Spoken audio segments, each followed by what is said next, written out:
कभी सोचा है आपने, आपके घर में चलने वाले टीवी पर जो दुनिया दिखाई जा रही है वो असल में कितनी असली है। हर शाम करोड़ों घरों में एक ही कहानी दोहराई जाती है। एक आदर्श बहू जो पूरे परिवार का बोझ अपने कंधों पर उठाए है। एक सास जिसकी जिंदगी का मकसद ही अपनी बहू को परेशान करना है। और पति जो या तो बेचारा है या फिर दो शादियों के चक्कर में फंसा हुआ है। ये सब देखकर कभी-कभी सिर दुखने लगता है ना? ऐसा लगता है मानो हमारे समाज की सुई एक ही जगह पर अटक गई है।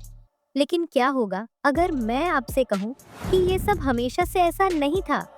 यकीन मानिए, जिन सीरियल्स को आज हम पिछड़ी सोच का आईना मानते हैं, उनकी शुरुआत दरअसल महिलाओं को आगे बढ़ाने और समाज को एक नई दिशा देने के लिए हुई थी।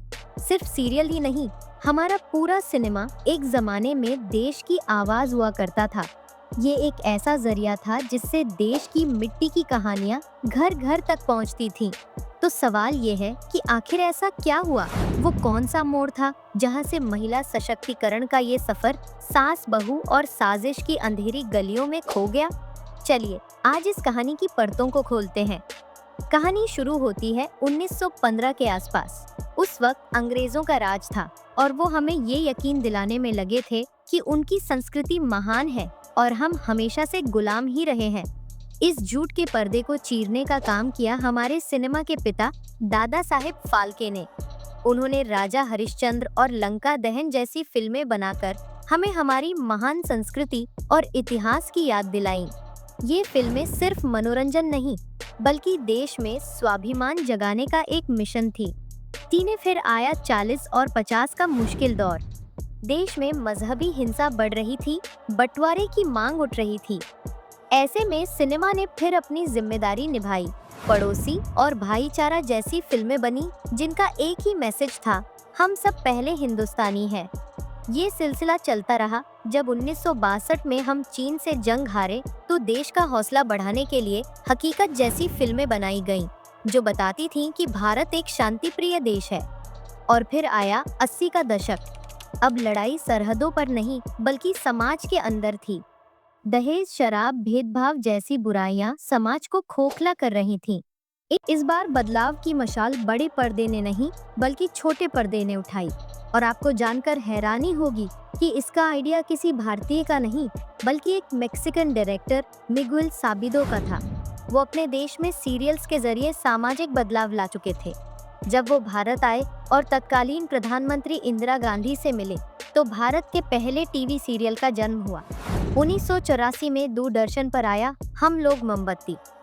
ये एक आम मिडिल क्लास परिवार की कहानी थी जो हर एपिसोड में किसी सामाजिक मुद्दे से जूझता था। जैसे एक एपिसोड में घर की बड़ी बेटी पढ़ना चाहती है लेकिन परिवार उसकी शादी करवाना चाहता है। और एपिसोड के आखिर में दिग्गज एक्टर अशोक कुमार जी आकर पूरे देश को समझाते थे कि बेटियों को पढ़ाना क्यों जरूरी। देखा आपने, उस परिवार की बड़ी बेटी पढ़ना चाहती है, अपने पैरों पर खड़ा होना चाहती है। के दशक तक तो ये एक लहर बन गई। उड़ान जैसे सीरियल आए जिसमें एक लड़की तमाम मुश्किलों से लड़कर आईपीएस ऑफिसर बनती है। ये वो दौर था जब सीरियल औरतों को कमजोर नहीं बल्कि फौलादी बना रहे थे।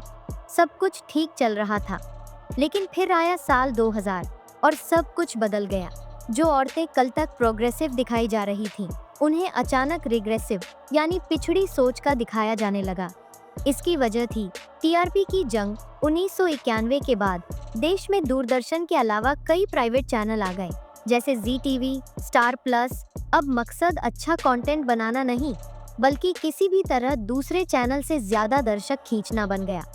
इसी गलाकाट कंपटीशन के बीच स्टार नेटवर्क ने एक नई प्रोड्यूसर एकता कपूर पर दाव खेला।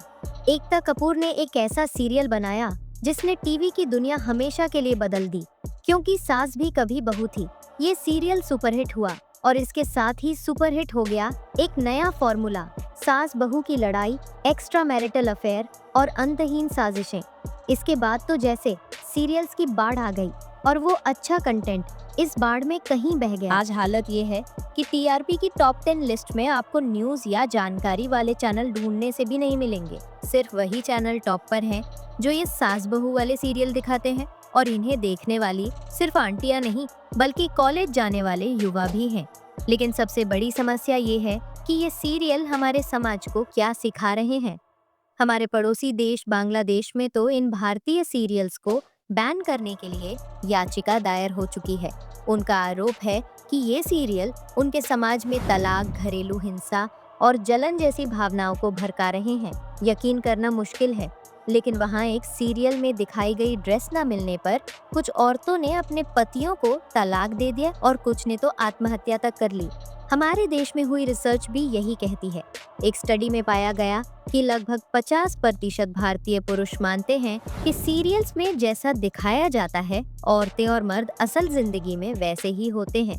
आंध्र यूनिवर्सिटी की एक रिसर्च बताती है कि इन सीरियल्स के नेगेटिव किरदार देखकर औरतें असल जिंदगी में अपने परिवार वालों के साथ वैसा ही नेगेटिव व्यवहार करने लगती हैं। बात सिर्फ व्यवहार तक सीमित नहीं है। लोग क्राइम शो देखकर असल जिंदगी में किडनैपिंग और मर्डर जैसे जुर्म करने के लिए प्रेरित हो रहे हैं। तो अगली बार जब आप टीवी का रिमोट उठाएं तो एक पल के लिए जरूर सोचिएगा, जो कंटेंट आप देख रहे हैं वो सिर्फ टाइम पास नहीं है। चाहे आप माने या न माने, वो आपकी और आपके परिवार की सोच को बर्बाद कर रहा है, आपकी असलियत को गढ़ रहा है।